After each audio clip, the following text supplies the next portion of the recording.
Welcome to another episode of Season 3 of the Panjwai Podcast. As usual, you can find our episodes on YouTube, Facebook, and your favorite podcast platform, whether that's Spotify or Apple iTunes, iHeartRadio. You pick it, we're there. If you want to support the podcast financially, we've set up a few ways for you to do so this season. You can become a patron by hopping over to patreon.com/thepanjwai podcast and sign up for a small monthly donation. If you want to make a one-time donation, you can find us on Venmo at the Panjwai Podcast. And last but not least, we've got a small selection of merchandise in our store. So if you head over to thepanjwaipodcast.com and click on the store tab, you'll see stickers and other merchandise, and who knows what might come down the pipeline. All that I can hope is you take me with you when you go.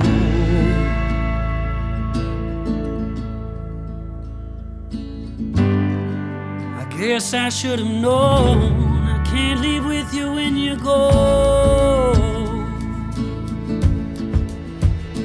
Now Cow Island is awfully quiet, with your screen door staying closed. And if I learned French like you told me, baby, I would hear your ghost.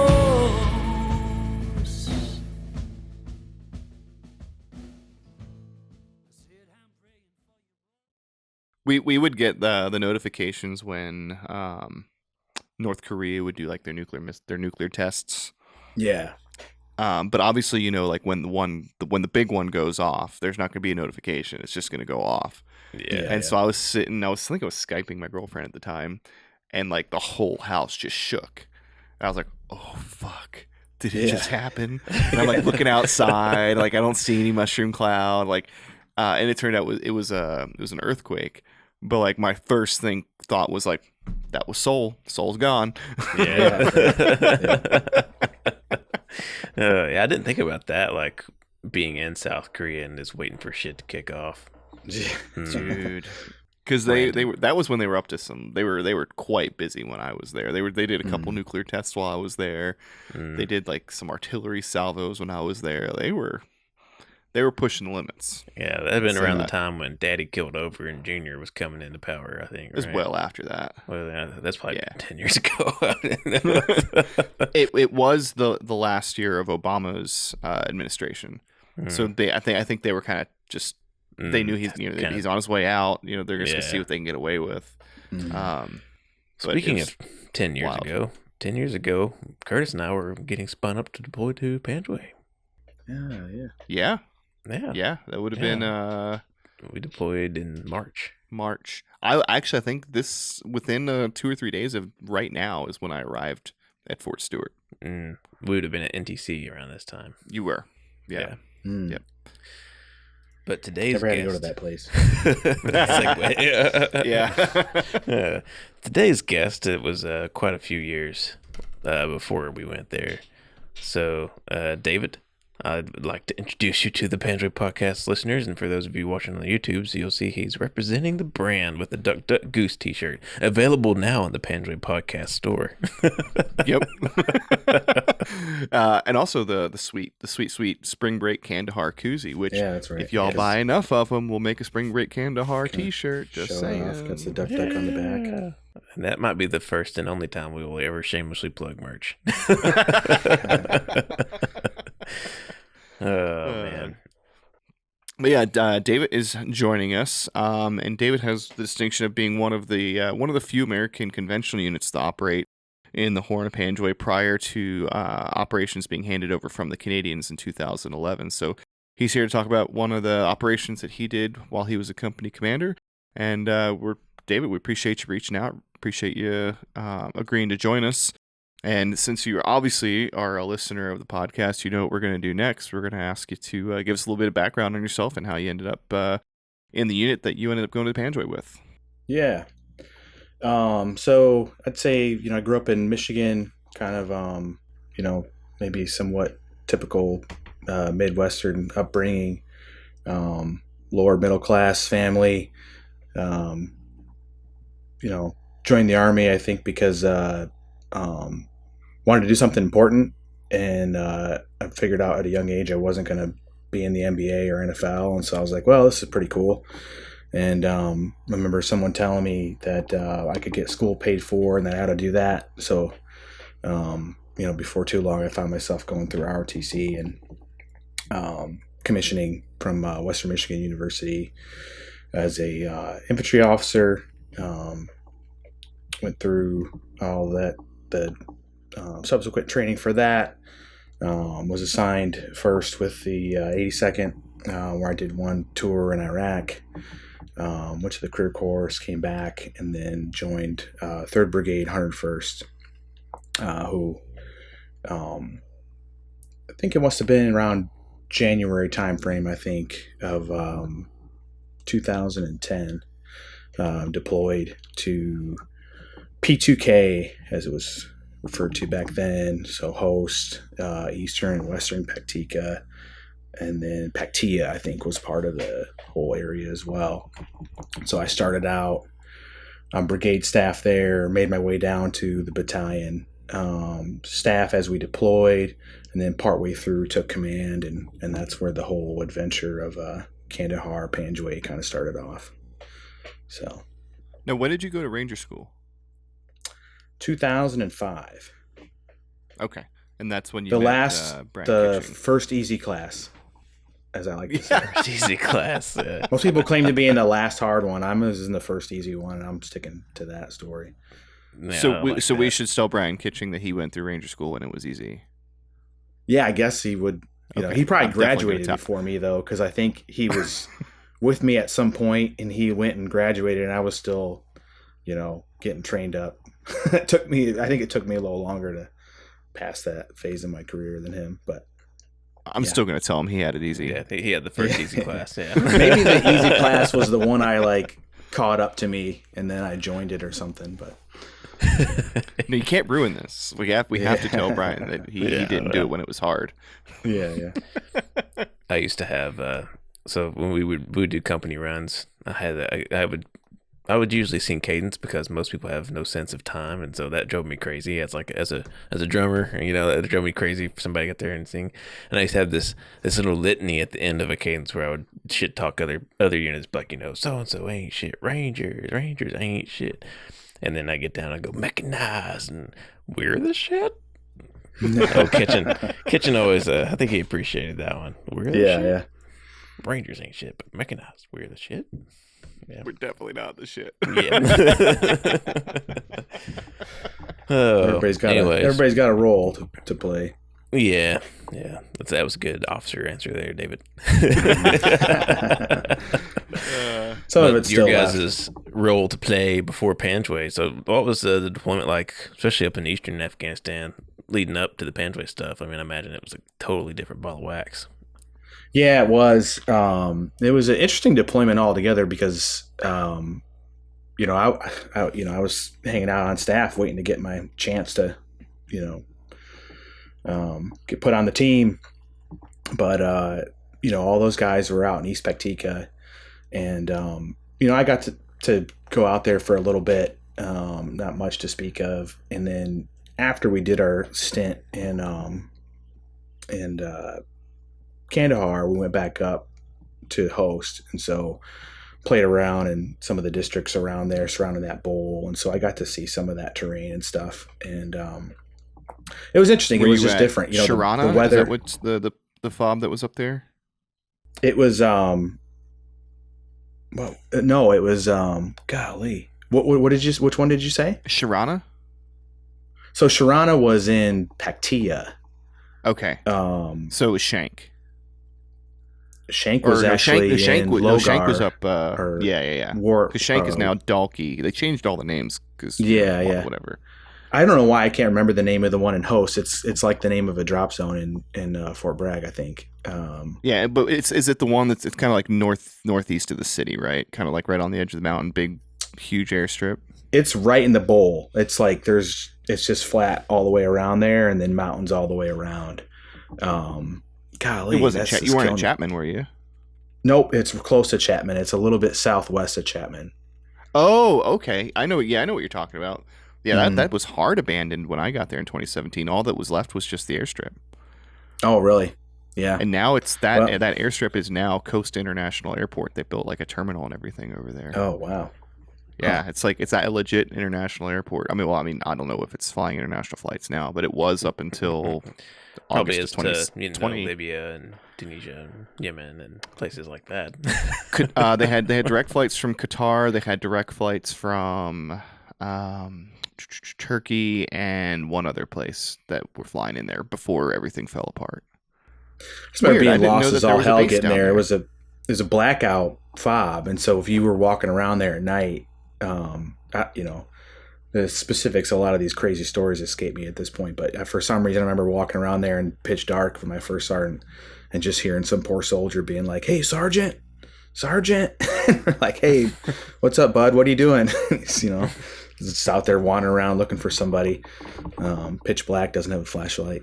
But that makes sense though, that if there's ever a place to have a blackout FOB, I mean, you are 7 miles from the Pakistan border. You got mountains on all sides. Yeah. That's a prime IDF target. We got rocketed a lot there, and we actually had a couple guys, not a direct hit, but they were injured as a proximate to the impact and blast, and so they actually that happened right as we were getting ready to push off and drive down. We had a couple guys, get busted up pretty good just by incoming, and yeah, it's weird. Different kind of a situation than when you're like out at FOB Munoz or Guyane or whatever those places, the smaller ones over in East Paktika. Same kind of thing. You'd have a lot of rocket attacks and stuff, but just kind of a different feel to it, And then when you go down to Kandahar, I remember hearing I'm guessing it's F-16s firing up, and it sounds like eerily similar to the sound of a rocket incoming. And so you have dudes walking around, all of a sudden this plane's or jets are firing up, and guys are all like, waiting for it to come in, because you can't, you're not going to go anywhere. You're not gonna dive and right. There's no cover. So, but yeah, it was I guess to get back to it, the terrain in the environment there, there is a big lull in the wintertime, which is, I remember hearing guys talk about that. When you go down to Kandahar, it's a year-round fight. You get up into the RC East, a lot of those areas, there's a big lull in the winter because you just can't do anything. You can't get anywhere. No, that was the biggest difference. The seasonal aspect of it. I think we had talked earlier too that the terrain is the both of it sucks. It just sucks in different ways. You either just walk continuously up, or you walk up and down and up and down and up and down, and then one place has way more IEDs, and it's a little bit easier to probably maneuver somewhat, like in terms of like small unit maneuvering. I'd say maybe in down in the south, but it's just you can think about it, it's hedgerows versus a mountain, and so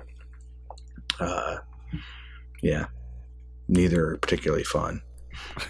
So so your visit to Panjwai and Kandahar and Panjwai was a unique one in that you guys weren't deployed there, you weren't sitting on you weren't on a FOB running combat operations there. You guys got spun up for an operation to go down there, and then you hung out for a few days. So tell us about the lead up to that. What was going on that this operation got hatched?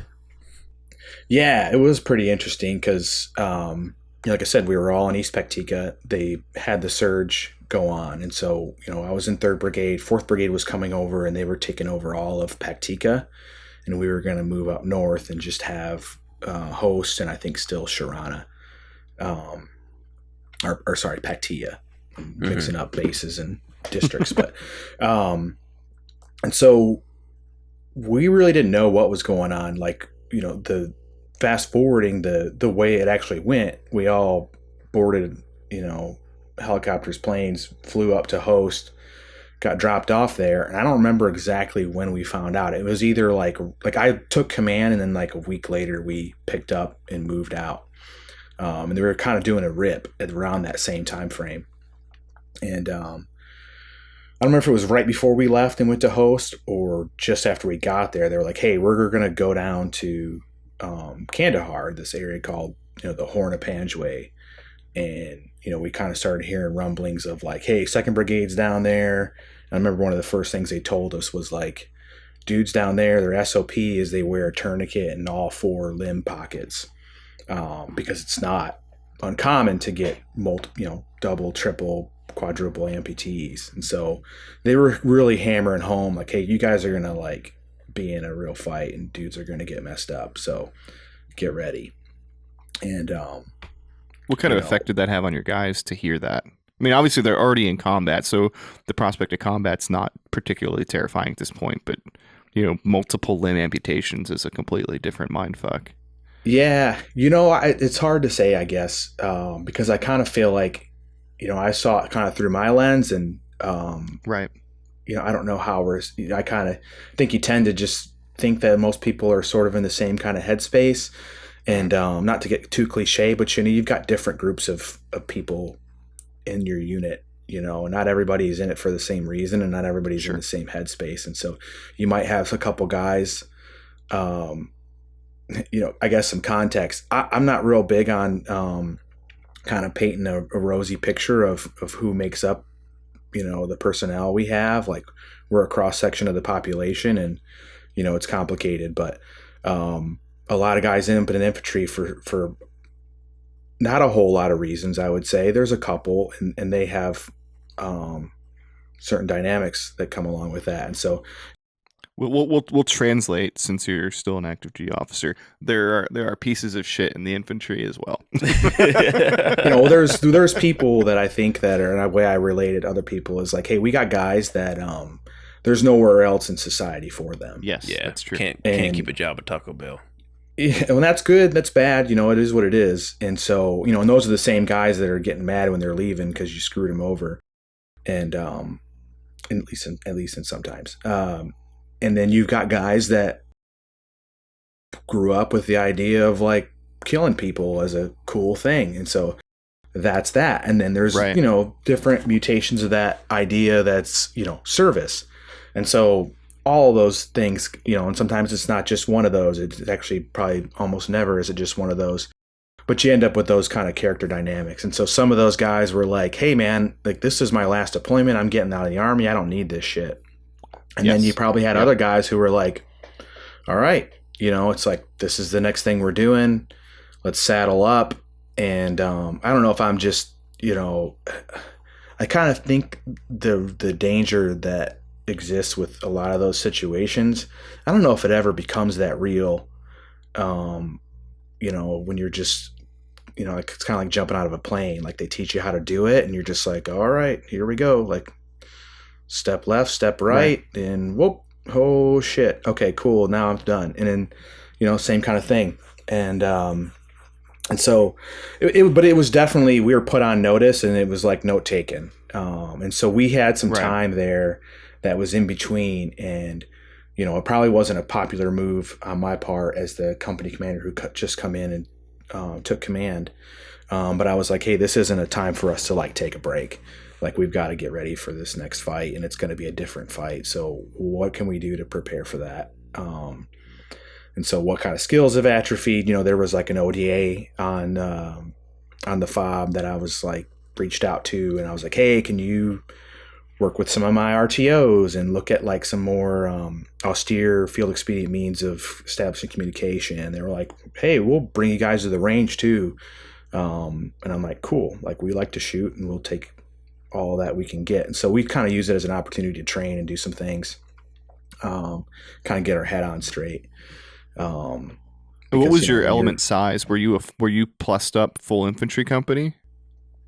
No, I want to say we were about 80. Okay. 80 folks at that point in time. Yeah, details. Which for our listeners, that's about, I don't know, what, about 60% strength ish? Yeah, I was thinking we're like 120 is what we're supposed to be. Yeah. Ish. And so, but I don't know if that's super uncommon for units deployed. That was our numbers. About the same numbers for us when we deployed. Yeah. Mm-hmm. So Yeah. you guys been up for this op, and you the crazy thing is you fucking drove down there, which had to have been that was, had to have been a nightmare. So they're like, hey, go down to the TPE yard and draw.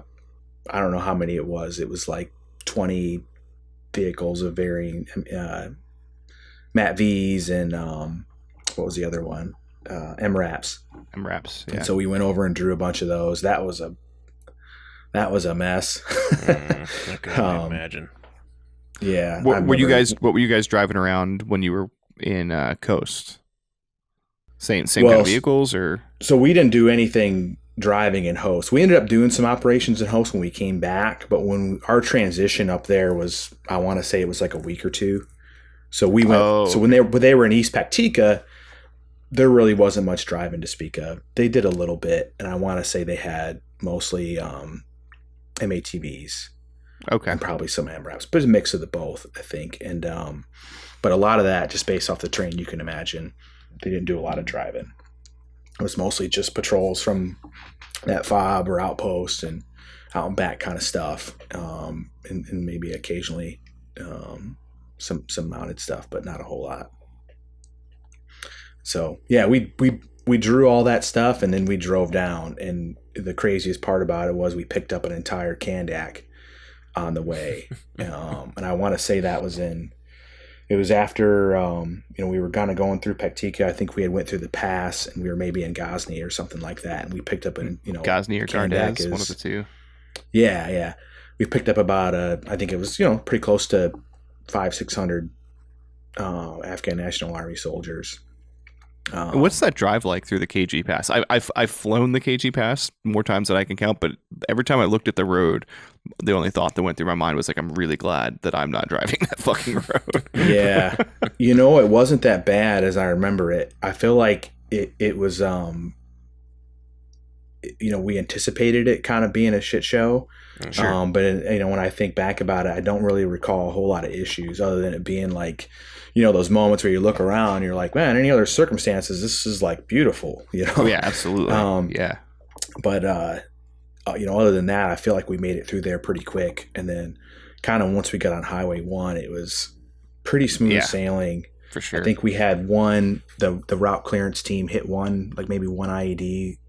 All the companies went and were staggered by, I think, a day or two or something like that. And, when my company was passing through, we didn't have any issues. Actually, the biggest issue we had was when we were down in one of the provinces, there was a FOB that was controlled by the Polish. And they actually fired on us in the Kandak as we were trying to come in. And we ended up kind of talking to them, and they were like, you guys are cool, but those guys got to stay out there. And we were like, huh, okay. So, that was interesting. And then, I remember at one point too, getting to kind of like about where Kandahar is. And we went all the way out west to Ramrod. And when we got to Kandahar, we lost our route clearance package for whatever reason. And I remember the Kandak commander coming over and being like, it's good. Like, we're your route clearance. Like, this is all safe. And so I was like, I wasn't just like, okay, but at the end of the day, I was like, all right, I guess we're doing this. And so we took off, and we didn't have any incidents getting all the way out to Ramrod. So, this was a whole battalion operation. This wasn't just your company. This was the whole. Yeah, everybody. We were a battalion minus one company. So we had one company that was task organized up to the, whether there was a CAV or Arista squadron at the time. For the first part of the deployment, and they stayed with them. So we had our Charlie company detached, and I think maybe part of HHC. I'm not positive, but it was Alpha Bravo Delta HHC driving down there. So the reason you guys went down there was to clear the Horn, though, right? I mean, it was a clearing operation. Yep. Yeah. Yep. And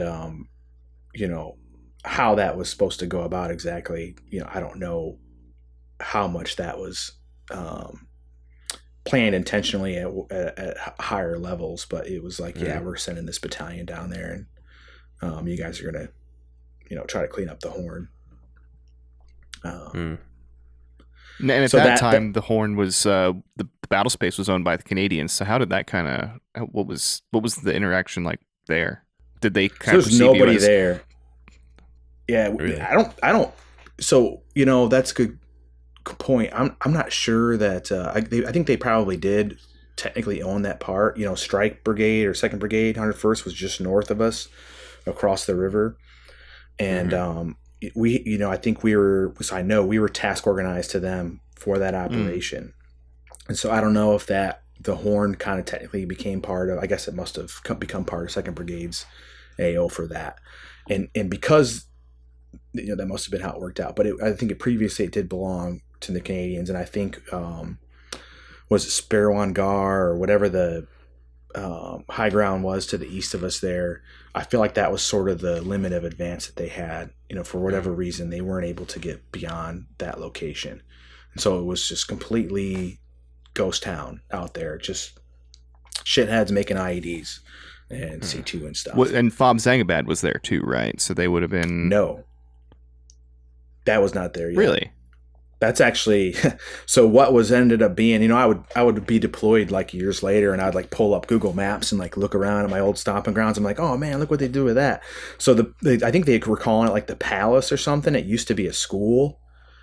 Just north of there is where we set up initially, and there was two kind of, I don't know, you wouldn't even call them an outpost. I mean, they were just like patrol bases that we occupied for 2 months. And they were just compounds. One of them had an opium. The main one where I had my company CP, there was an opium or poppy field just to the north of it that we use as our primary HLZ. And then maybe the one they were calling the Palace, I think, was up northeast of that a little bit, and that's kind of where I had a second platoon. I had 2 platoons in my CP at this primary location, and just kind of northeast of that was I wish I remember the names of the, because back then if you looked at the maps, each little like block area had like some sort of name associated with it. And so when the companies went in there, it was Mushan, Talyukan, and Zangabad. And so that's how the 3 companies had it set up. And so my company was Bravo. We had Zangabad. And, we said we called it Zanga Good when we were leaving. But that's up for debate. And the headquarters company, they're mostly scouts and mortars. They set up actually in the Registan Desert, believe it or not, south of us. And I imagine that was a crappy place to hang out for a while. And they at one point want to be there more than a day or two. Yeah. Well, I think they had talked about like sling loading Connexes out to them, all kinds of wild shit they were doing to try to keep those guys from getting like fried up and dying out there. Eventually they patrolled up, and that's where we ended up, linking up with them. Was that there was a school there, which I know that's where the Canadians and the ODA that came in initially ran operations out of when we ripped with them. And that's a little bit to the west of where FOB Zangabad ended up. So like that schoolhouse, probably about down on the 600-700 yards to the west of where FOB Zangabad was. Yeah, sounds about right. Yeah. Yeah. Yeah. Actually, kind of halfway between Zangabad and what Bellumbay ended up becoming is kind of like right between those two. Mm-hmm.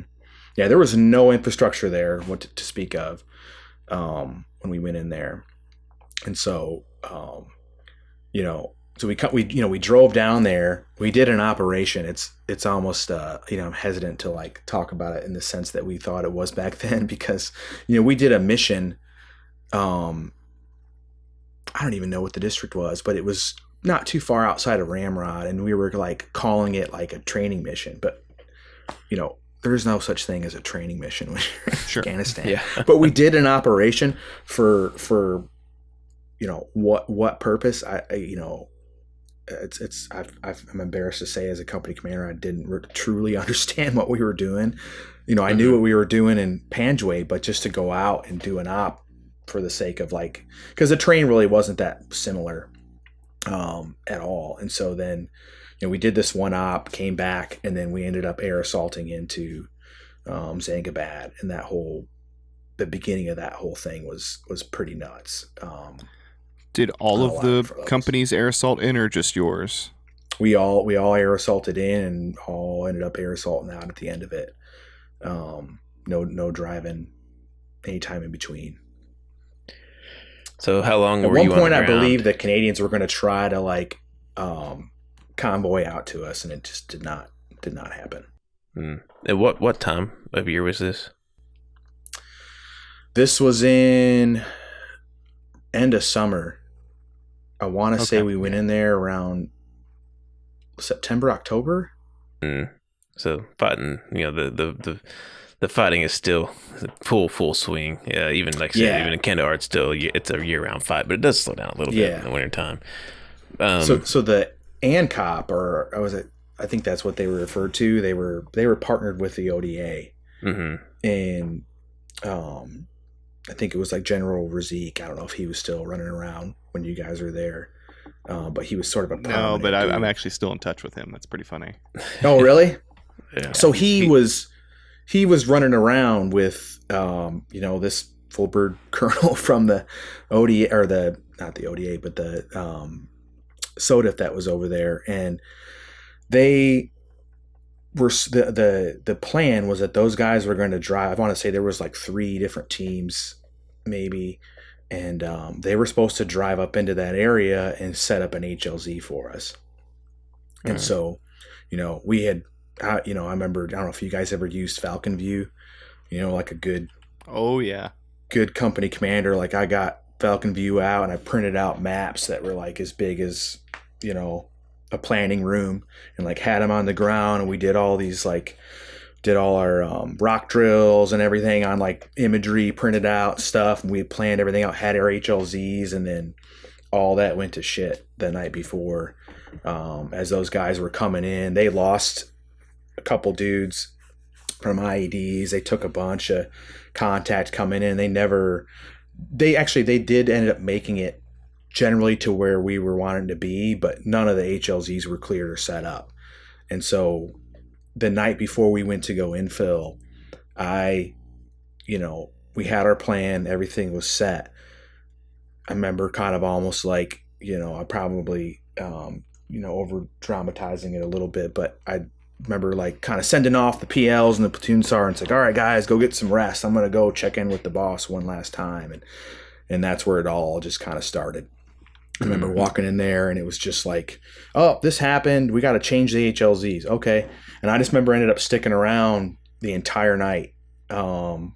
Just the continuation of that process. I was tracking those guys moving, like, well, you better stick around because we don't even know where you guys are going to go yet. And at one point, if he ever sees this, he'll probably want to kill me for telling this story. But my battalion commander comes walking over and he's like, we had discussed this idea of, going out there, doing ops for a few days, coming back out, going back out again, doing multiple several day operations to do whatever, achieve whatever effect they wanted to get in that time frame, which we didn't really even know how long it was going to be. And so that that was the plan. Like our plan was infill, clear this stuff, get to this next point, and then it was sort of like we'll see after that. There's no planned exfil. And my assumption, or what I was told kind of going in, is you'll do this for a few days and then we'll get you out. And then we'll plan the next one. And kind of as I'm sitting there and all these HLZs are getting changed and stuff like that, he kind of walks up and he's like, hey, baby cakes, I need you to be able to stay there for the long haul. And I was just like, okay, cool. Like, what do you mean by the long haul? And he's like, I don't know, man. And so, okay.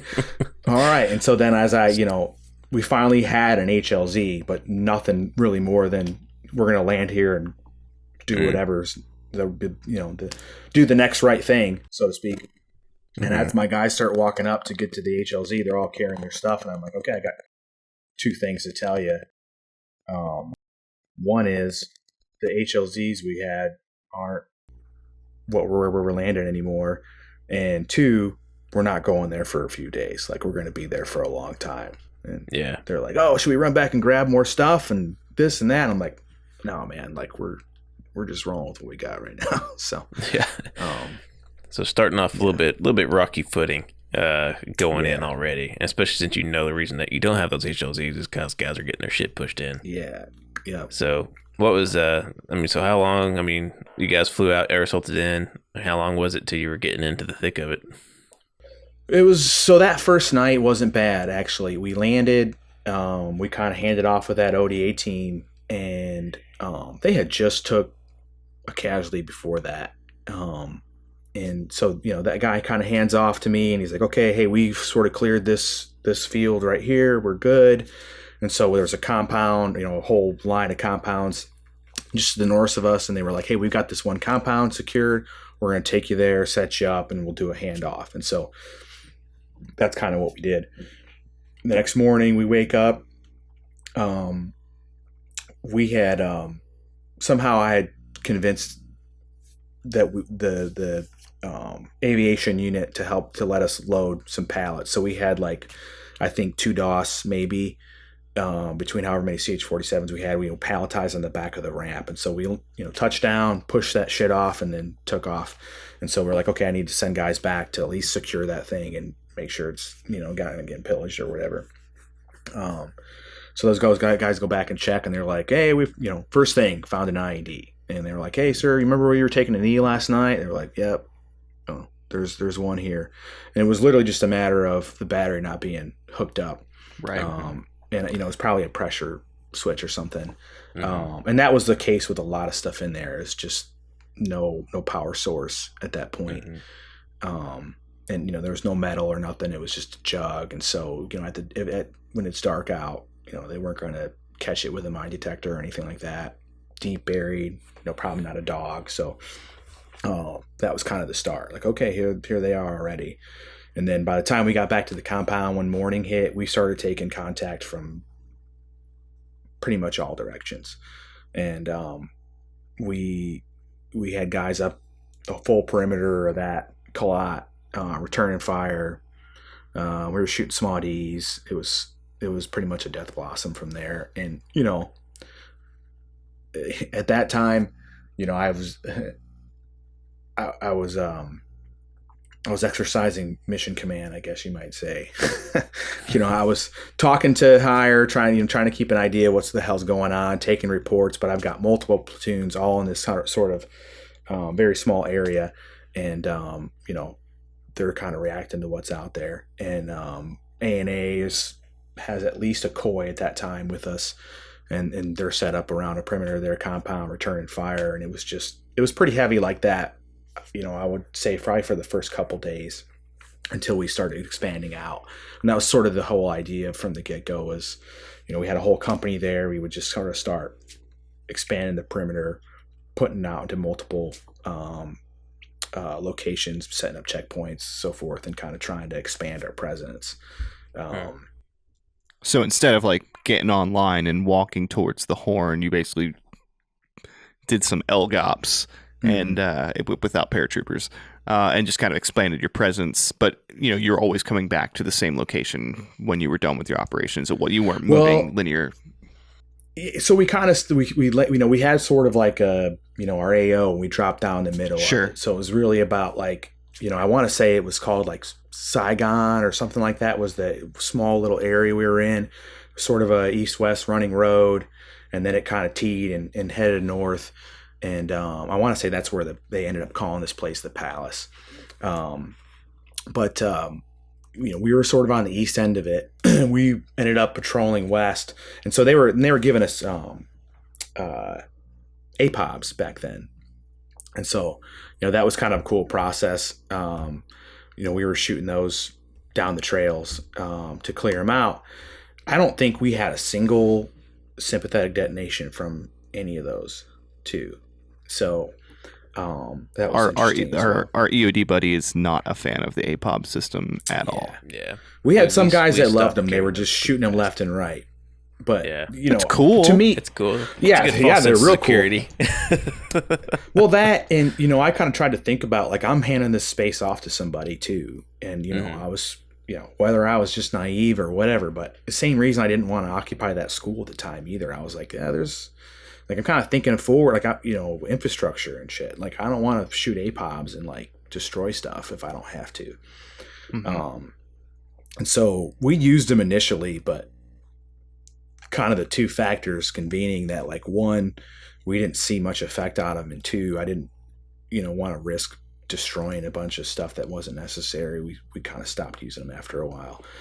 I know the reason we never even bothered with them is that we had so few people. You know, the APOBs is a 2 backpack system. That's 2 bags that somebody's not carrying worth of stuff. That on the simple side, I think that's why we didn't carry them. But I know Russ didn't like the EOD guy because, you know, no matter how much you cleaned it up, they left metal everywhere.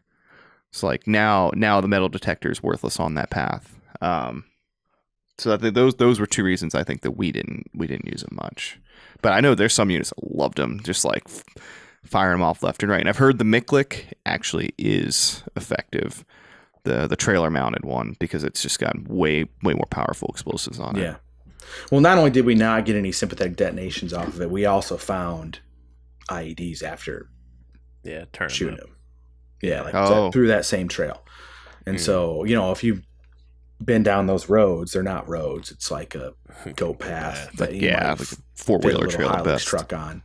And so that's what when I say roads in the context of this conversation, I'm talking about like a trail that you might, you know, run a John Deere 4-wheeler down or something, and maybe a small pickup truck. So yeah, that was you know, we expanded west, and then that's kind of where we got to a point to where it was a little more centralized in my mind. We had an HLZ we could set up there, even though we weren't able to use it much in the beginning. And, you know, we sort of set up some security there. I pushed 1 platoon north, and then we kind of had those 2 locations, and sort of, you know, I was kind of balancing out the necessity of maintaining security in the fixed locations that we were at, and also being able to project some combat power. And, you know, in my mind, it was a very like dire situation of like, I took it as the enemy's like coming in on all sides of us, and they're effing with us all the time. And the more people, patrols, frequency we can have pushing people out, you know, that was buying space for us. Right. So that was kind of the thought process, was to just get in there, get active. You know, and it sounds bad sometimes, even saying it out loud, but you're like, yeah, we're, you know, they call it the fuck around and find out kind of game plan. Sure. And, you know, that's just kind of how it is sometimes. And it's to me, it was a much safer way to be than to kind of hang out shelled up and wait for them to come and mess with you. Well, I mean, if you don't go out, then they're just going to put more IEDs right up to your doorstep. IEDs right and they got close with the direct fire, and they were, you know, what we found out really quickly is that direct fire was useless back to them. So if you couldn't use, you know, really it was 60s that was what you would have wanted, in my opinion, to try to combat these guys. Gustav. But Gustav, if we'd have had those, was what we've. Yeah, a little too early. We didn't have Gustavs with us, unfortunately. You know, we had some small Ds in the beginning, but I think once we expended them, I don't think we got anything like that on resupply. And so it was really the 60s, and I was sort of, as the company commander, I'm like, you know, if you put it on a base plate, now I suppose I have to clear it, and that just ain't doing nothing for me. You know, if I can shoot in handheld, then I'm good. And so that was sort of the thing that I was kind of juggling. But direct fire wasn't doing hardly anything, and I think you guys are fans of the Kiowas, but for me, and I'm a fan of the platform. I think it's great, but in that situation, they didn't do much for us either, because the way the stuff that we found later on out in the palm groves, or the palm groves, they had set up, you know, these little lean-to things and had little holes and stuff where they're going to dive around. By the time anything came in rotary wing overhead, they were gone and hidden. It's a really tough environment to be a pilot and to see things.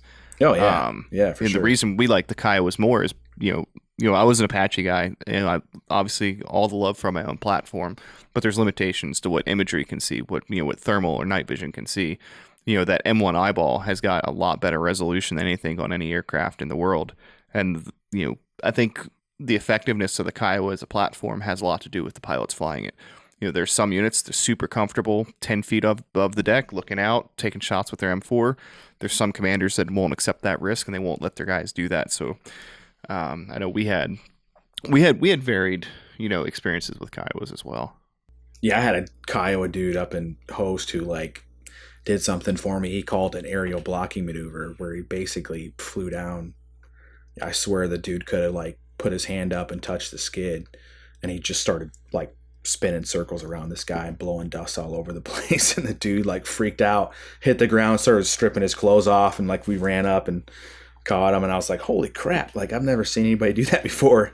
And he called it an aerial blocking maneuver. I was like, man, I didn't even know those existed. And the JTAC's I didn't either. And he was like, he just said he wasn't going to hurt him. And I'm like, okay, cool.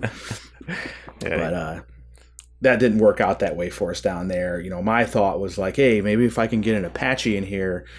And, when you're in contact, they always want, they want you to talk you onto your position first, which I totally understand why. And, my thought was kind of well, if you come in, you let me talk you on to those guys, we don't have to engage them right away. But at least we can get positive control of those dudes, because it just we never seemed to be able to get those guys talked on. It was probably had a lot to do with us too, but, we just didn't have much luck with aviation support there. And with aviation showing up, that didn't have any effect on their participation in the gunfight, or did they just keep shooting leave while they were up there? They would leave. So at least sure. It ended the contact. Yeah. Which I guess is a good thing for some people. We were more no, man, we want to get them. So them running away wasn't a good end state for us. But yeah, that would go on. I want to say that was there's 2, 3, 4 times a day at least. Almost every patrol that went out was making contact, and it just kind of as the 60 days went on, I'd say towards the end it kind of started to slow down. But in that beginning, it was just like that every single day, because when they brought up to us, I want to say it was the halfway point or something. They're like, hey, you can, we can start rotating some guys out of here to R&R kind of thing. Not really R&R, but to get back to the FOB, take a shower, that kind of stuff. And I sort of looked at the numbers and I was like, we're not doing it. It was probably a really unpopular decision for me to make. But I just looked at the I was like, no, we're going to lose a whole patrol per day or whatever it turned out to be at the time. And I was just not to mention, I sure as hell ain't leaving, but, why does, one guy's going to leave, another guy's going to not, who gets to go? I was like, no, we're all staying out here. We can send 2 or 3 guys back to grab sleeping bags and shit like that, because nobody had any of that stuff. Because we thought we were going to be there a couple days. We were just screw it, we're going to rough it. 60 days is a little different. So, I did the 3-man. Now, did 60 days become the number arbitrarily, or was there a quantitative end state that met the end of the mission, or did they just say, hey, we're going to do 62 days because that's how long Ranger School is? I want to actually, I think it was 65 technically for me personally. Okay. But I'd have to go back and it's amazing how bad your memory is over the course of just 10 years or whatever. But I really don't know looking back. I don't know if it was I'm sure there was a reason. It probably had something to do with the surge, the overall plan, because they did bring in a COI replaced me, along with a Canadian ODA as well as a US ODA. So I'm sure it had a lot to do with the timing of all those pieces getting moved around and stuff. So, and the other thing that was significant too in the beginning in terms of manpower was we showed up, and initially they wouldn't resupply us. so we once we were infilled, I don't know how many days it was, but there was a significant period of time which they refused to do aerial resupply because of the danger of the HLZs. And so we went black on everything, and we had a civil affairs team that were like, they were based out of like South America or whatever, and those dudes were like cooking okra, like boiling it in the field, and dudes were like passing around like half a bag of Skittles or whatever it was like the last of your last MRE. Like, anybody got like a quarter of a pound cake left, and whatever the ANA was trying to get off. There were no locals really to speak of at that time, and so boiling water, that kind of stuff, there was just nothing. And when they did finally, the answer to that was CDS drops. And I don't know if I'm sure you guys are familiar with those, but big parachute bundles out of C-130s or C-17s, whichever. And all I know is pinpoint accuracy. Yeah, pinpoint accuracy. Yeah, well, they just it doesn't explode and send all your shit everywhere. Yeah. So it's basically like, hey, remember those palm grows we were talking about, or with the hedgerows? I might be mixing up that terminology. Not hedgerows is what was all of what's there. These for those that are maybe listening that don't know, it's just huge long mounds of dirt that are as tall as you are, and if you want to walk through that, you either go up and down these rows or you go up and over. And so you can imagine taking, in the beginning we had my company or us 80-ish, and then a koi, however many guys those were, they started pushing more kois out to us. And at the end of it, I want to say we had like 3. And so you can imagine how much food that is on a daily basis, and they just drop that from a C-130 on a pallet, and it just shatters and lands all over these hedgerows. So that's an entire platoon to recover that for a day. And I lost that, and I'm like, I can't patrol those guys today because I need food and water. So that was kind of the other big thing that we had to manage really early on. I don't like to call people out on the podcast, but the Canadians love their tanks so much, and they love their little Badger. I'm very disappointed that they didn't make the effort to bulldoze a road out to plow it away to you and start. I think they did after we left, but oh yeah, of course, didn't do us much good. Right? Yeah, but they love talking about how they were able to go anywhere in that AO with their tanks and their Badgers. So Canadians, I'm calling you out. Yeah, drop the ball on that one. Drop the ball. So would have been nice. So you guys, their contact's really heavy at first. You're pushing out. You're kind of creating that bubble of presence that you guys tried to establish. So as it starts to wane and the operation starts winding down, especially when you guys gear up and you go back out east, like, what was it like for you to continue into the rest of that deployment after this big, massive operation with a lot of contact? And I don't know if you guys, took any casualties or anything. I hope not. It was, so actually, on that, so I kind of mentioned that the IEDs. I want to say, like, in my younger days, I was thinking like, this is important to keep numbers and statistics of like whatever we're doing, not for accolades or nothing, but just to kind of document like where this stuff is at, historics and stuff, that kind of thing. And I was reporting that up. I didn't get a lot of information back from higher because all we had was like really crappy FM comms. I carried a 117 Golf out there, and I think I was probably the only company who brought a tough book initially. And so I was actually sending emails back to my boss and trying to get that stuff back and whatever. And I kept a decent log of that early on. And I want to say there was around 120 IEDs that were that we cleared. IED incidents. So some of those, I think I mentioned before, were like daisy chained or houseborne or whatever. And, I want to, if memory serves me correct, I know we had a one quadruple with the ANA and another. I'm not, it's bad, but I don't even know what came of that guy. And then at least one other KIA, and there might have been 3 to 4 casualties overall in the ANA. And on our side, we had one. And one guy who was an amputee, he lost his leg, and might sound cliche, but it's just to like the credit to the team leader or the point man who, when he was told, you know, up in host, like, hey, you're going to get blown the hell up a lot. And they were switched on, man. And so, you know, it wasn't like we were rock stars totally. That, you know, a lot of the stuff was lacking power sources, or, you know, because that place had been vacated for the most part. There was no coalition elements out there, and there was a lot of bad dudes there, but mostly they were using that as sort of like a headquarters type area.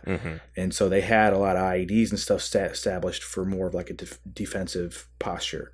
And so when we came in, you know, luckily we caught them in a manner to where you know, they did prep the area, so to speak, with some kinetic strikes and things of that nature. Sure. Before we went in, and so a lot of that was lacking. But the guy that was up front walking found every single one of those IEDs, whether it was like just something didn't look right, you know, maybe they was lucky enough where they saw a wire or something, you know, something sparkling out of the ground.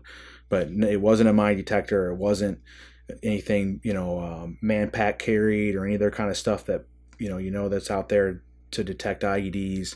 And it wasn't a dog. We had dogs out there all the time, and I would, you know, report back like, these guys aren't finding anything, but please keep them out here because they're great for morale. And so, yeah, I guess all that to say, I think you asked me how the mindset was going out of that. You know, it was a lot. And when we were leaving, you know, probably not unlike a lot of people's experiences in Afghanistan, but I remember going out of there, I wore the same set of ACUs for those 65 days. I think I had 2 or 3 t-shirts and socks that I kind of rotated between and would go squeeze out in the shit canal that was outside the Kalat.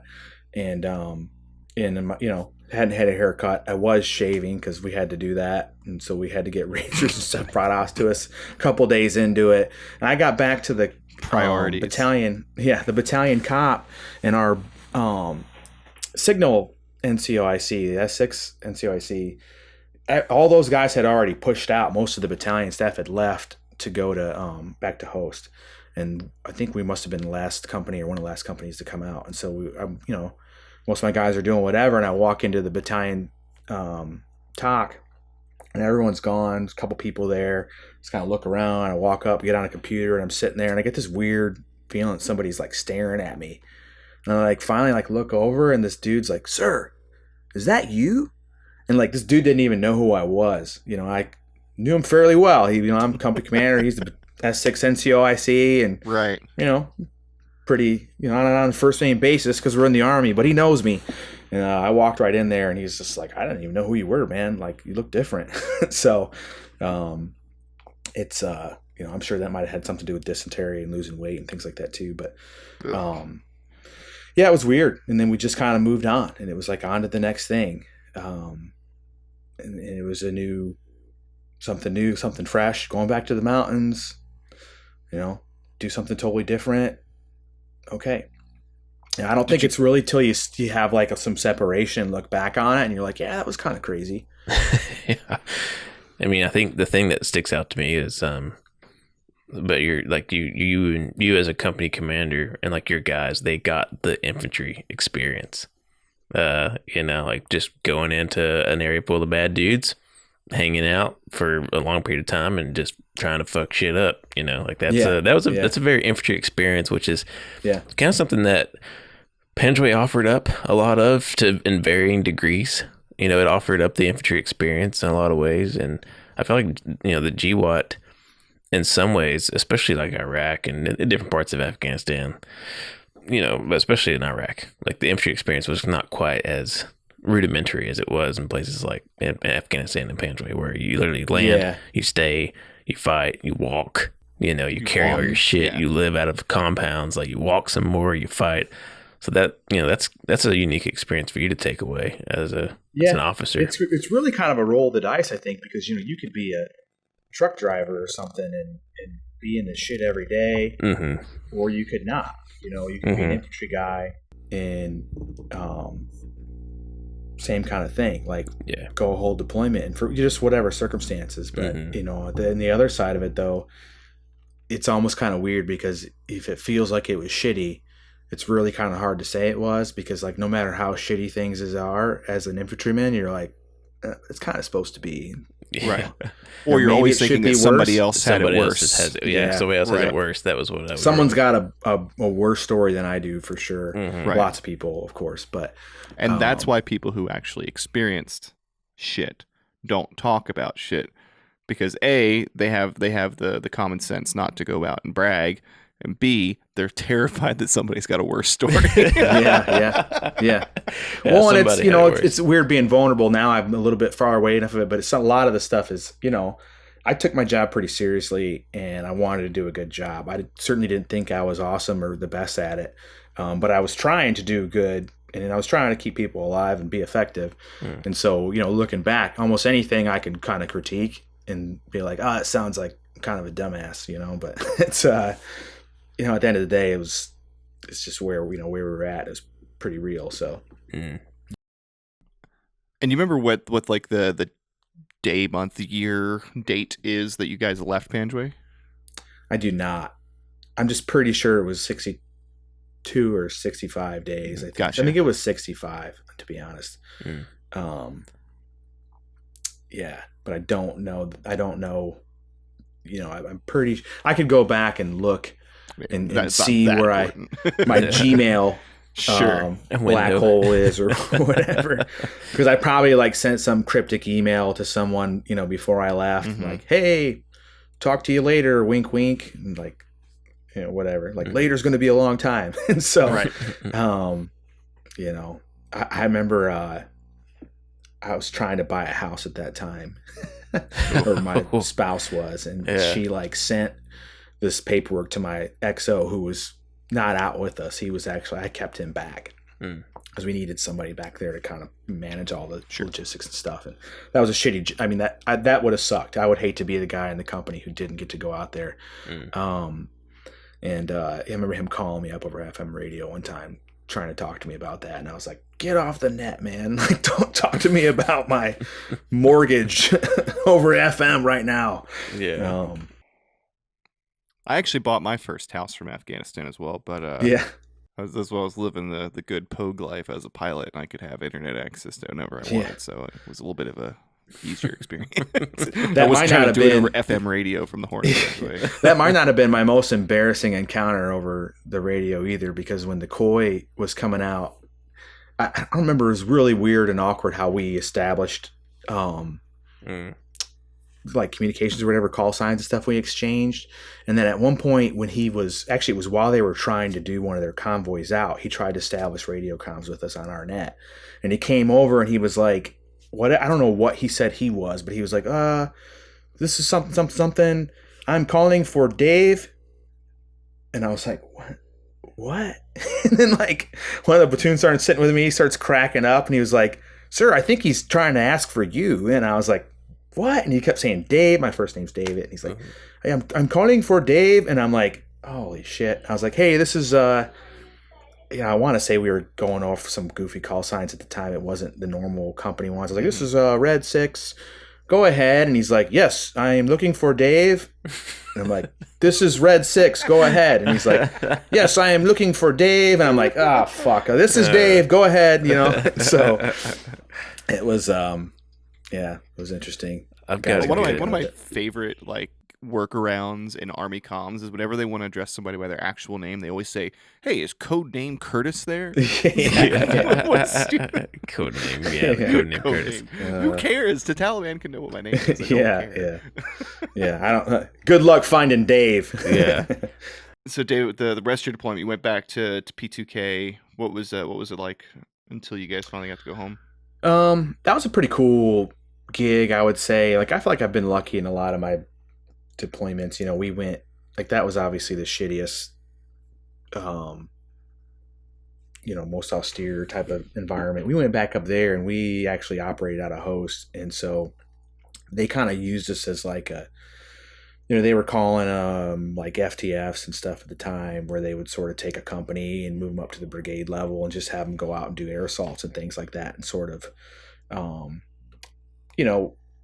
think the issue up there was you had these guys on cops, similar situation that I described in Panjwai or Zengabad, is where it's like, okay, if someone drops a CDS bundle, I got to send a platoon for an entire day to get that. Right. If I want to go do this, I got to send these guys. It's just the difficulty of the terrain. There's a lot of obstacles to actually get out and do what you'd like to do, and keep everything running. And especially, I didn't even have any infrastructure. And so if you had, guard posts and all these other things, obviously we had to keep security, but just the other maintenance of running a cop, guys can't project combat power very well. And so when they brought us back up, it was like, hey, you're only going to be here. I want to say we were back up there for maybe a month or something like that. Mm-hmm. And, or 2 months. And it was like, okay, when we go back up there, we're not going to fix you to a battle space. You're just going to go do air assaults. And so we went up into Zambar and just kind of did, we'd go out, air assault, just do these clearing operations. And I actually got to go out there, as a fellow company commander out at, where was he at? One of the outposts is up there. It was near Zambar, northwest of Host. Anyhow, I got to go up there, land on his HLZ, go into the cop, sit there, talk with him about his AO, and be like, okay, like, what would you do if you had a bunch of people to go do stuff for you right now? And we'd talk about the area, whatever, and like, all right, I'm gonna go do an op here, and we'd coordinate it. And it was me. I'd push out there. There were some task force folks there that were having a hard time doing targeting during the daytime, and so he was like, hey, this is convenient for me. You're going out during the day. I'm gonna send like 2 squads with you, my JTAC. I'll let you use my DS birds, all kinds of stuff like that. So it was just, couldn't have been better for me. Yeah. That's a pretty sweet gig to fall into. Yeah. Like not having to own the space and be able to just kind of like be, mercenaries for the AO basically. Yeah. And it was cool, Especially as a young officer, I imagine that would be a lot of fun. It had a lot of assets and stuff too that are disposable. We got more ISR and things like that than we would have typically had, just because of the, we had other folks kind of piggybacking off our operation to do. We were kind of worked in coordination with them, and so they were trying to do some collection and stuff. And it worked out well for both of us. So nice. It was pretty cool. Yeah. I guess, what was kind of like the big takeaway for you from the Panjwai experience, like on be it personal level, be it a professional level, like what was the thing when you walked away from your 62 to 5 days that really just you carried forward? There's probably different things that I would have taken away depending on, like, I guess what direction I was looking at it from. I'd have to pull it up, so kind of a story that goes along with it, of course. Mm-hmm. I'm out there at one point, and of course, back at whatever time they decided it was okay to fly helicopters in there again. We had this opium field north of us, poppy, that I keep saying opium. It's a poppy field. Mm-hmm. Whoever owned it, and we were using it as an HLZ. Of course, he came back later and wanted a bunch of money because I had been flying aircraft on it or whatever, and he couldn't harvest or whatever out of it.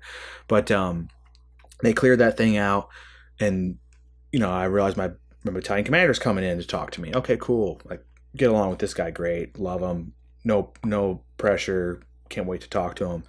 Shows up, my outpost is like second story of one of these calots. I got like a big blown up Falcon View map on it, my 117 Golf hanging there, and one of the dudes who was like a human terrain team dude had been a carpenter in a previous life, and he like went around and like pulled nails out of a bunch of random crap and like fastened a desk for me and had my little laptop sitting there. So I'm sitting in there, boss comes in, and I'm getting ready to walk up. All right, sir, let me tell you what's going on the AO. And he's like, stop. Before you start saying anything, I want you to wait 1 second. I got someone I want to hear this. And then in walks this reporter, I had no idea this dude's coming. And he's like, hey, this is such and such. He's from NPR. And then his buddy sticks a mic in front of me like, okay, go. And I'm like, oh, all right. And so I start telling him what I was like, whatever. I'm just going with what I got because, I ain't worried about this. And, there's like gunshots going on in the back. And I remember them looking at me and being like, what was that? And I was like, that was gunfire. And I'm aware of the bigger political implications and storyline and, somewhat, I'm not overly concerned with it, but I don't want to say things that's like gonna, kick us in the ass. And so he's like, what was that? And I was like, it was gunfire. He's like, who was it? And I'm like, it's probably the A&A. And like, oh, what are they shooting at? No idea. And, it was just sort of like sign of the times, because we did have a lot of contact. Sometimes it was from them. You go out on a patrol and come back, you have no idea. And those guys were, they outnumbered us like 3-1 at one point, and so they were getting angry about stuff. We were. I won't get into specifics about it, but there were funds being used to do certain things in the area, and the way that all worked out, we were holding shuras, trying to bring people back in. All this stuff was going on. In the midst of that, Tom Bowman, I don't know if you guys know who are familiar with him, actually a pretty cool dude. Tom Bowman from NPR comes in. If you look him up, he's pretty prominent. You actually type in my name in Google and this interview will probably pop up. And it's still out there on the interwebs, this audio interview. And I would pull it up from time to time just to see, get nostalgic or whatever and listen to it. And I would start to see where different news outlets were, smaller ones, albeit, but they were taking this soundbite and drawing like these implications of it and sort of making a storyline and a narrative out of it. And I'm just like, whoa, like, that was exactly what I was trying to avoid. Like me saying something and then getting pasted in some news article somewhere and taken out of context. And, I guess to say all that to say like that's just what it was. It was weird. It was stranger than fiction, man. It was like, in one end of it, it's like me and all these guys that, we could spare you this sappy stuff, but go watch Band of Brothers or whatever. And it's like, all me and my dudes, man. I don't even like to say it's not my company. It's us. It's like, we're there and we're doing this thing. And then you're like, for what? And, you can go down a really dark place when you start asking questions. And, when I look back at it today, it's just, if I'm being honest, I'm sort of indifferent to it. And, people can like or dislike that. It's just how I feel today. I look back and it's kind of like, it's just something I did. I've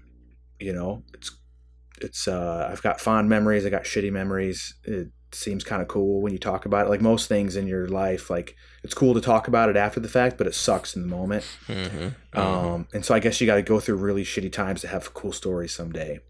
And, that's kind of what it is to me. Yeah. I went through some really shitty stuff and I've got cool stories about it. And I love it when,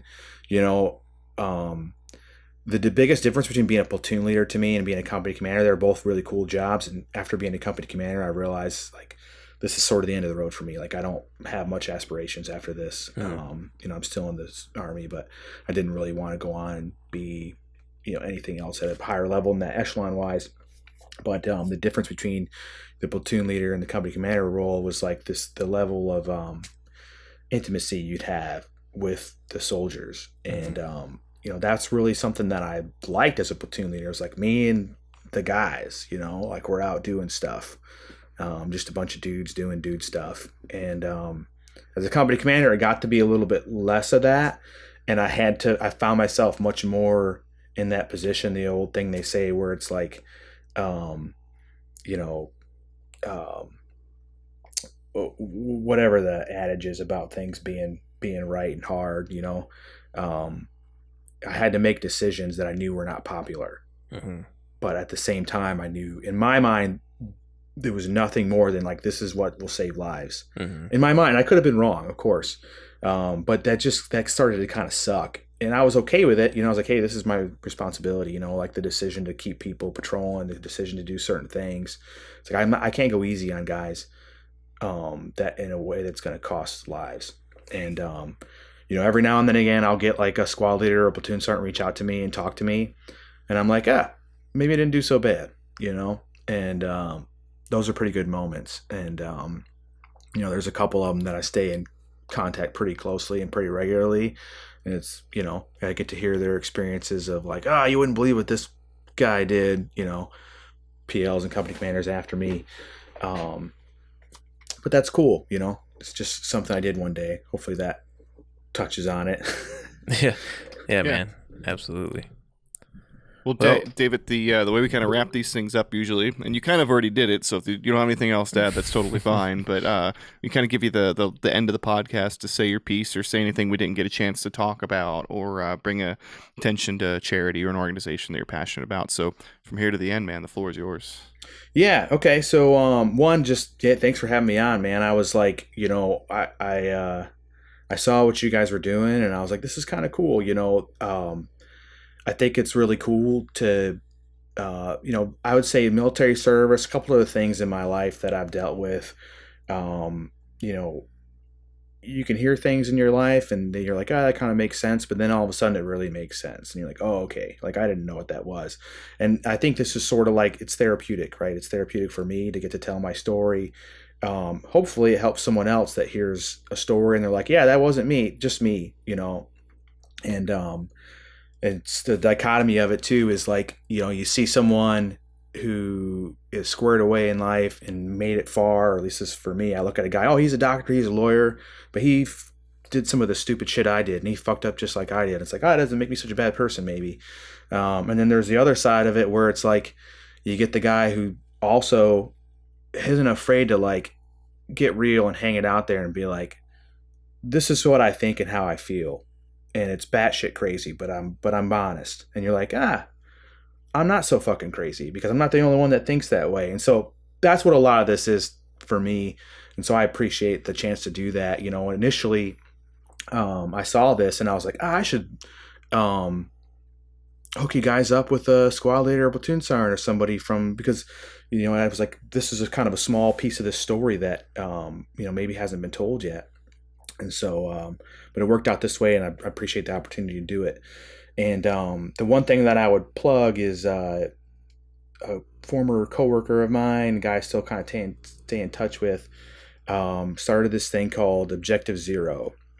I don't know if you guys have seen that or are familiar with it, but you can find them on any social media platform, probably mostly Facebook and Instagram. But more importantly, if you go to whatever iTunes or Google Play or wherever you get your apps, and look up Objective Zero, it's an application that this dude and some other people have put a ton of work into, and it's come a really long way. And essentially what it is it's just a place for people like us, veterans, to be able to connect and lift each other up. But it's anonymous and it's free. Discreet, and the term Objective Zero kind of comes from the effort to prevent veteran suicide. Sure. So that being the primary objective, but it's really more than that. It's whether it's just getting on there and helping somebody out, someone reaches out for help, you can communicate a ton of different ways. And so I'd encourage anyone to get on there, whether it's you never know when you might need it yourself, but even more importantly, if you can be there for someone else, that'd be great too. A lot of times when you're having a bad day, helping someone else can get you out of your own head, and so that's a great way to do it. So Objective Zero, please look it up and give it a shot if you got a chance. Cool. Yeah, and we'll throw it into the show notes. I've got the website pulled up here so everyone can check it out. I did find your NPR interview, so if you want, I'll put that in there too. yeah, do it, man. It's cool. I'd love to see if the linked political commentary after it is still there. No, it's not. Weird. I just did. No? I did a quick quick scan of it. Yeah. Good. They wiped that part out. Well, David, we appreciate you coming on, man, and appreciate you kind of shining a light on a little piece of Panjwai history that we didn't know existed. So it was cool to have you on, and appreciate it. Yeah, thanks, guys. Appreciate what you're doing. Yeah, cheers. Thank you for listening to another episode of Season 3 of the Panjwai Podcast. We appreciate you sticking with us all the way to the end of the episode. But just one more thing before you go, please hit the like and subscribe button and make sure that you are following us on our social media.